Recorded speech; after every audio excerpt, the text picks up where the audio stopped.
I have a very reduced role this year, which everybody's going to celebrate. And my next pleasure is to introduce Amy Terrill, who is our Executive Vice President and is going to conduct our year in review. That's something I normally do, but I'm more than happy to cede it to Amy because Amy is going to talk a lot about some issues, some highlights from our year, which she's had a very deeply personal investment, a profound investment in.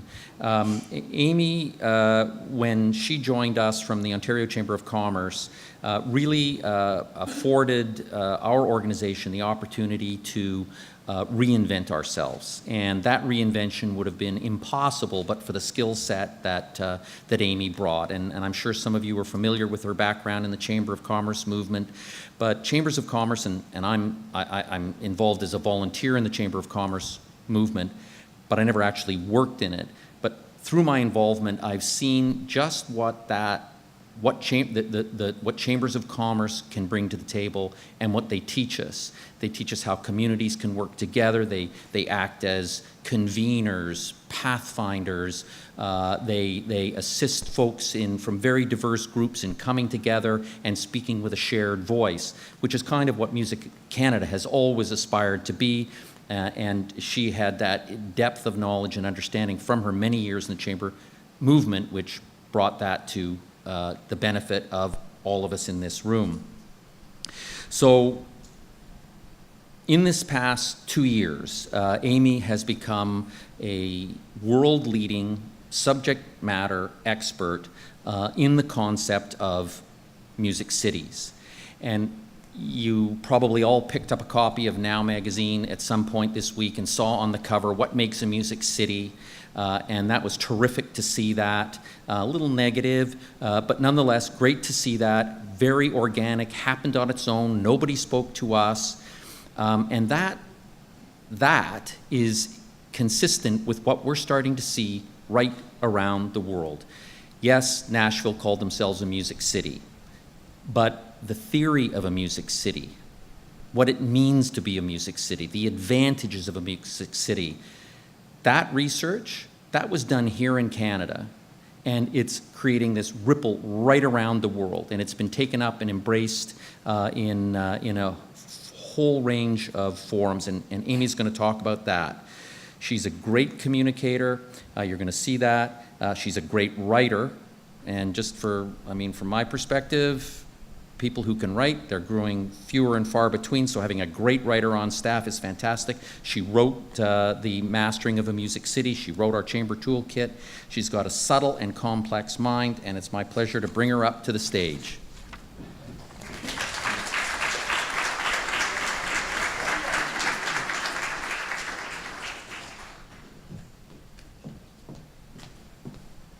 Okay, how do I display a subtle and complex mind? I'll be thinking about that one for a while. Thank you, Graham.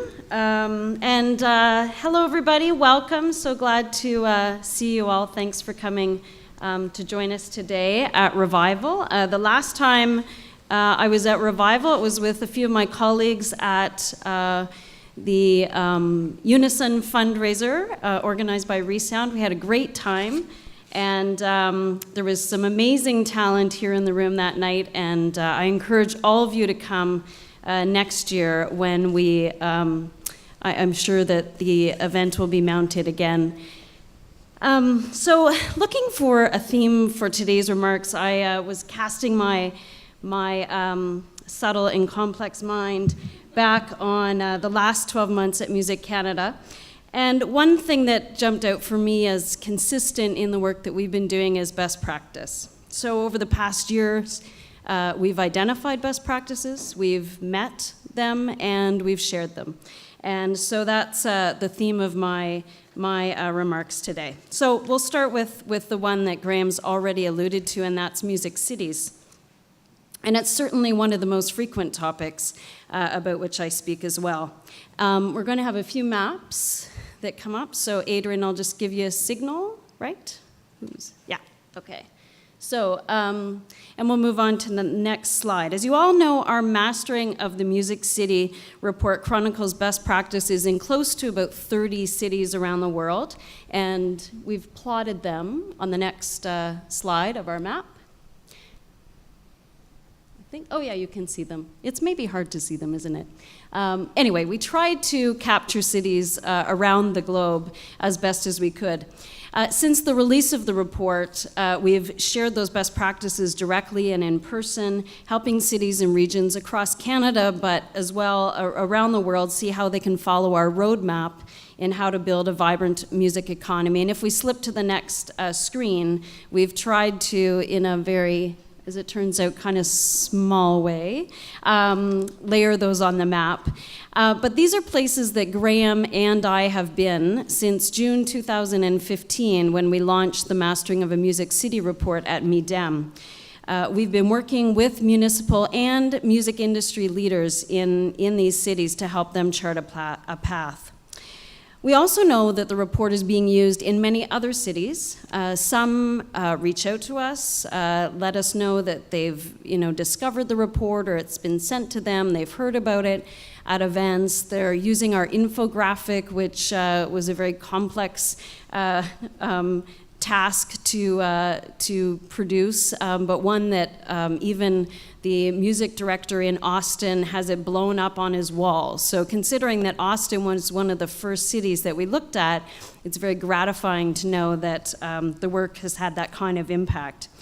So if we go to the next slide, I think we capture some of those cities that we know about that have reached out to us. We also, you hear via the grapevine that there are many other cities using our work, but we haven't had direct contact with. The latest outreach, as an example, is from Albuquerque, New Mexico, where they are hoping to develop a music strategy and looking for our advice. I think the most interesting trend for me, though, in the past year is the growing understanding that music city development is an important component of community economic development. So very similar to the comments we've had here already about the ministry being an economic ministry and the impact of our industry on the economy. Our work around music cities has now been embraced by the International Economic Development Council, national and Ontario BIA associations, so your business improvement associations. Also in the States, Graham was speaking to a large association in business improvement. Also the CGLU, which I'd never actually heard of, but a Congress of Global and Regional Leaders I just returned from in Bogota, where there were 500 mayors in attendance at this conference. And so what started out as music conferences, where we were being asked to participate on panels around music cities, has really now graduated into economic development fields. And as we look back to the early days of our work, back to 2011, when we first were meeting with the City of Toronto, that was one of the first messages that we were bringing forward, was that music is, in addition to being obviously essential in terms of cultural expression and providing an opportunity for social cohesion, it's also really an important contributor to the economy. For that reason, we argued that it should be considered a pillar of economic development here in Toronto, as well as provincially and elsewhere, and it would appear to me that that's no longer a point of debate. One of the most recent adoptees of the concept is the Canadian Chamber of Commerce, which commissioned us to write a toolkit for their 450 members across this country.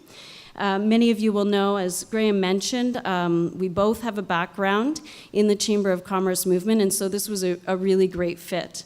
And it's really exciting to see a business association, traditional business association like a Chamber of Commerce, engage in a new way with our industry. And I hope that we'll see the impact of that in local communities across the country. After bringing our research to so many conferences around the world, meeting inspirational leaders in those communities, it was a real pleasure to be given the opportunity to invite some of them to present their work in Toronto at Canadian Music Week's inaugural Music Cities Summit, and I see Neil back there. And we provided together many people from here at home, but as well as elsewhere, an opportunity to meet some of these folks, get additional information and ideas that they could take home with them. And I look forward to working with Neil and Dania again this year to produce our second annual. So as you can tell, our Music Cities initiative has shone a global spotlight on Music Canada, but not just on our Music Cities work, instead on all of the work that we do here. And it's created what it must be, in my humble opinion, the final straw, the final argument needed to justify putting Canada on IFPI's main board, and more specifically, putting Graham Henderson on IFPI's main board. As consistently the 6th or 7th largest market for recorded music in the world, that seems to have been long overdue, and we're really thrilled that Graham will be representing us on that international stage on a consistent basis. Continuing to build on the theme of best practice, our members collectively took on a major project, which is important to mention today. The project culminated this year with increased efficiencies in collective licensing and more money going directly to rights holders.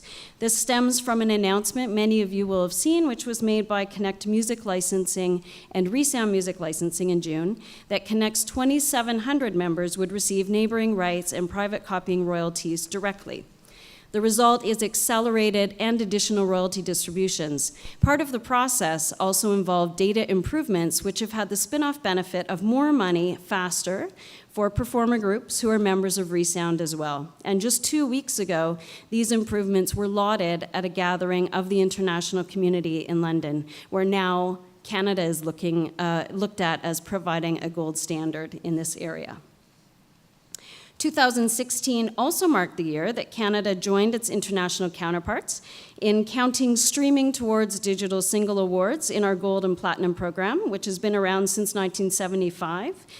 Those chocolates haven't been around since 1975. They're more recent.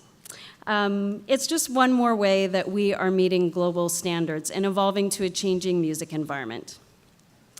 Now, finally, I'd like to share some updates on our provincial activities. I think it's fair to say that the best practice here is the one we've just heard about from the minister, which is the investment made by the Ontario government in music. The Ontario Music Fund has led to increased activity in this province, certainly as we had expected it might, and it has caused other provinces and regions in Canada and the US to take notice. Actually global. We've had inquiries from our counterparts in the UK and Australia about how did we make such a convincing argument for this kind of an investment, and what does it look like, and they are certainly making efforts in their own countries to copy, and what was the minister's phrase earlier? Copier and, no, RMP. Anyway, to rip it off and duplicate, yes. That I can't take claim for that. So just over a year ago, Music Canada began working with the music community in British Columbia to examine the state of the industry there. I think Graham spoke about our early efforts last year at this time. It was no secret that some recordings that might have been made in BC had migrated to Ontario, and with such a strong history in artist development and recording in that province, there was a real sense of urgency to work together in order to help the local music industry recover some of its former glory. Music Canada led 2 concurrent activities: 1, research on the state of the industry, and 2, government relations, which would alert the government of BC to the opportunities to bolster the music economy. In February, at the conclusion of both of these activities, Premier Christy Clark made an announcement of a $15 million BC Music Fund that would be designed and administered by Creative BC, an agency of the government. And you probably all know this, so 9 months later, the first program is well underway. Keeping in mind that a program to stimulate the recording activity was identified as the most urgent, so Creative BC began there with their program development, and they earmarked $500,000 for this pilot project, specifically to attract more sound recordings to BC. I'm sitting on the advisory board for the fund, and I asked Prem Gill, who couldn't be here today, from Creative BC, just to give me a bit of an update. According to Prem, the pilot is going extremely well. There's been a lot of interest, a lot of applicants, and it doesn't end until November 30th, but already they feel that some of its objectives will have been met, that the impact on BC looks to be very positive. Creative BC seems happy, the province seems happy, so that's important because we do want them to continue to invest and to work to develop the programs. Creative BC has also received quite a lot of feedback, of course, being a pilot. There's been some reaction, and there may be some changes that will be made. We won't know until after November 30th when that program, the first phase, closes. And also before the end of the year, we'll see other programs developed relating to live performance, for instance, export artist development. Creative BC is, as you may know, working very hard to manage the intake on a very small team, looking to hire a couple of more people right now. But as Prem said, they're working fast and furious, though it probably never seems fast enough. Perhaps some of our friends from OMDC can speak to that kind of a situation. The best way to stay up to date, by the way, on Creative BC's programs is, if you haven't already, just subscribe to their newsletter, because they do tend to get that out fairly regularly. What you may not know is that the BC research also pointed to 3 other opportunities: red tape reduction, music city development, and music education. And each of these areas, there are extensive efforts underway in BC. The City of Vancouver has a newly formed music task force. I am perhaps in danger of announcing it here when nobody outside of the task force itself knows yet in BC, but it has a great cross-section of the music community there, and we will be developing a strategy that hopefully will be available in the first quarter of 2017.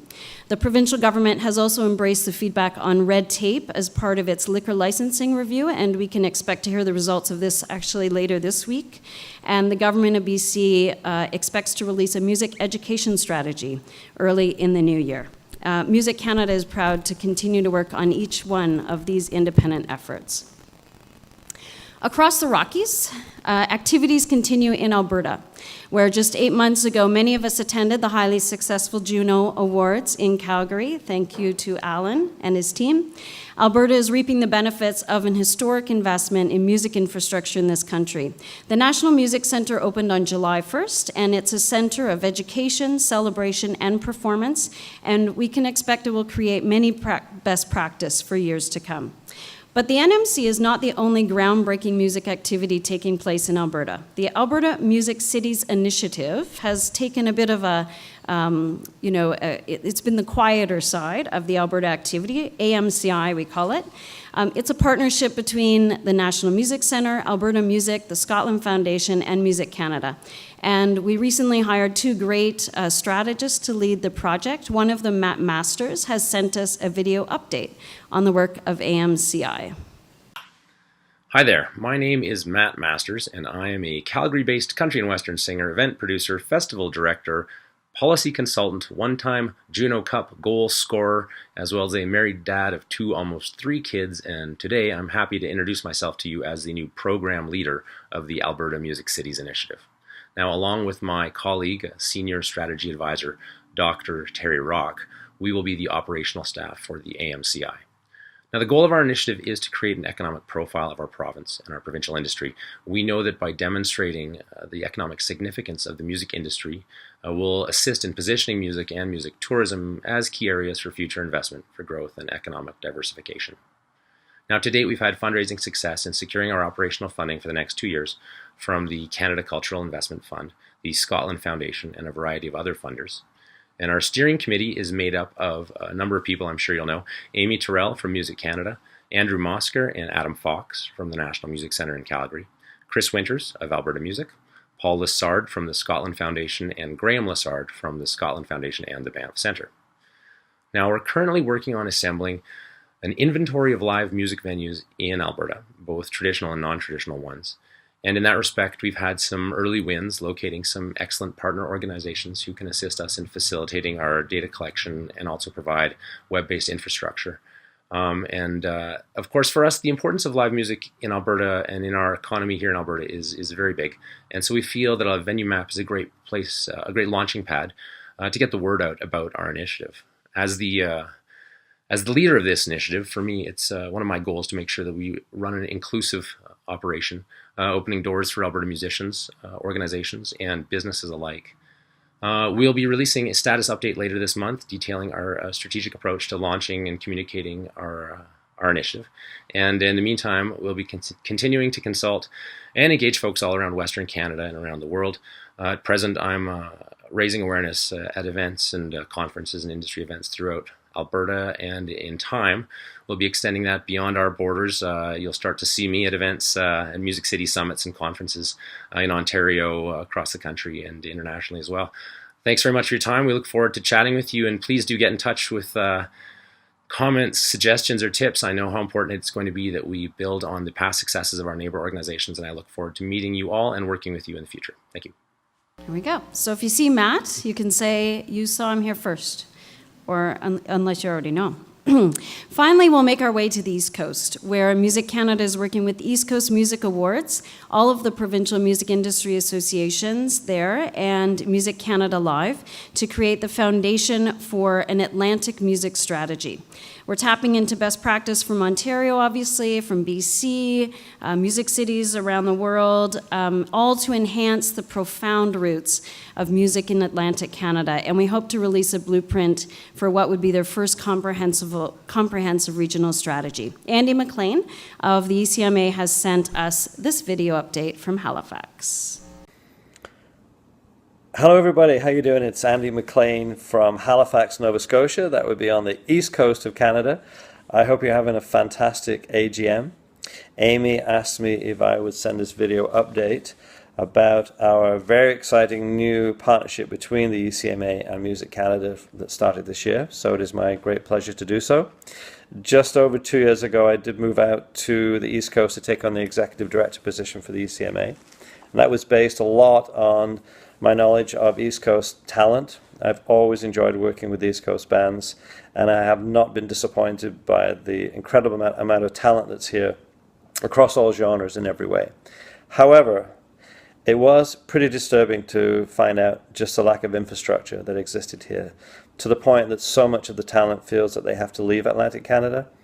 And it didn't take very long for me to persuade my board that we needed to reach out and build a partnership that would lead to a strategy for the Atlantic region. So Music Canada, based on their success, your success, with Ontario and BC, it was pretty clear that that would be the obvious way to go. So Amy and I started plotting in May of 2015.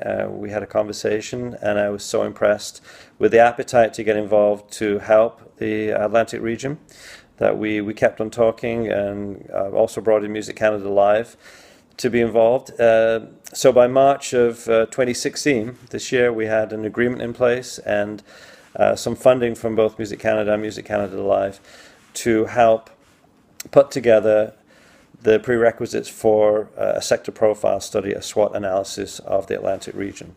So the roles that we would play were pretty clear. Music Canada would bring its expertise in industry research and policy development with government especially, and the ECMA with 29 years of experience in Atlantic Canada as the Pan-Atlantic organization would be able to bring in the MEAs and really help pull together the region so that we could put together the kind of people necessary to do a really great SWOT analysis. So in April at the ECMAs in Sydney, we announced this study was going to take place through a press release that went out April 18th, and we were able to hire a research assistant to start the SWOT analysis, which began on May the 1st and is scheduled to wrap up by, middle of this month, in October. So here's a quick update as to where we're at. The goal was to have 50 interviews across the 5 regions, 10 from each region roughly.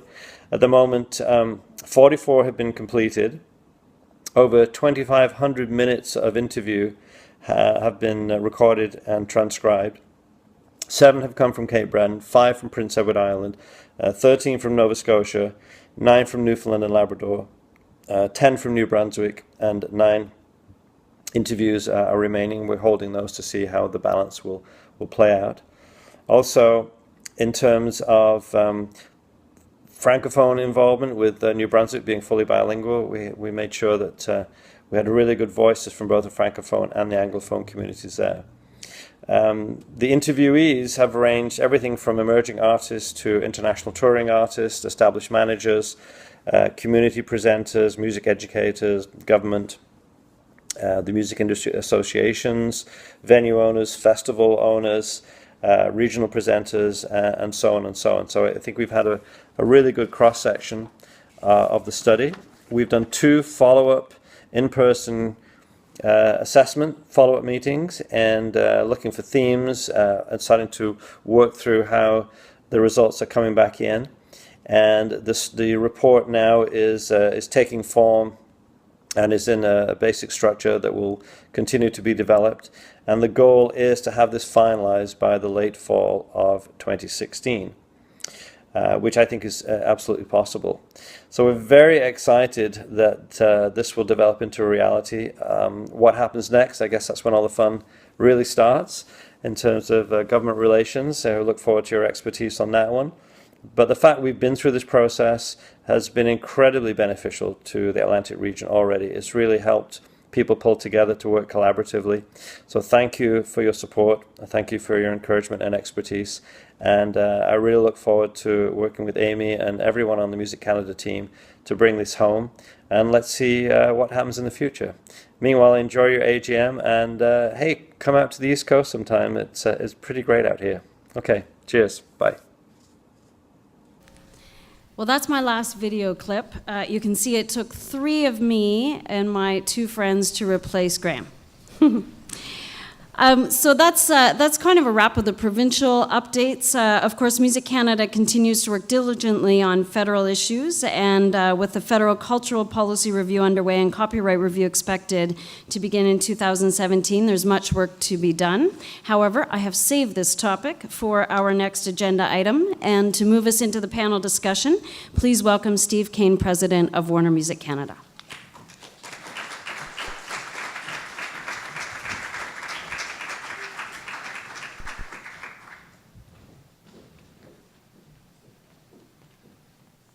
Good afternoon, all. Amy, thank you very much for that wrap-up of this year's activities. And I just want to say on behalf of members and everybody here, Amy, Graham, Richard, the entire Music Canada staff, you know, when you look at that first line, passionate advocate, it sums you guys up so wonderfully. Thank you for all your hard work on behalf of the entire industry and Canada's creators.